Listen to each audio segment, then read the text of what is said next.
না তোকে ভয় পায় আর না তোর বাপকে। বলেই হিমির হাত ছেড়ে দিয়ে বন্ধুরা মিলে বাসায় চলে আসি। বাসায় আসতে আম্মু বলে, কিরে, কোথায় থাকিস তুই সারাদিন? কোনো খোঁজ খবর থাকে না বাইরে গেলে? একটু মাঠে গিয়েছিলাম আম্মু। আর 3 দিন পর তোর ফাইনাল এক্সাম, আর তুই পড়তে না বসে ঘুরে বেড়ে কাটাচ্ছিস। আচ্ছা যাচ্ছি পড়তে আম্মু। এত রেগে যাচ্ছ কেন? আমার কিউট আম্মুটা।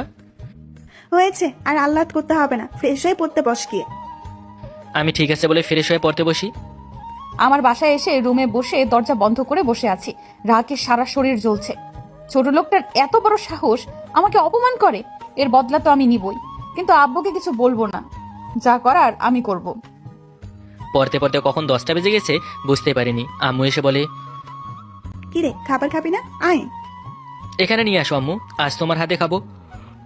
আম্মু মুচকে হাসে, গিয়ে খাবার নিয়ে এসে আমাকে খাইয়ে দিয়ে আম্মুর আঁচল দিয়ে মুখ মুছে দেয়।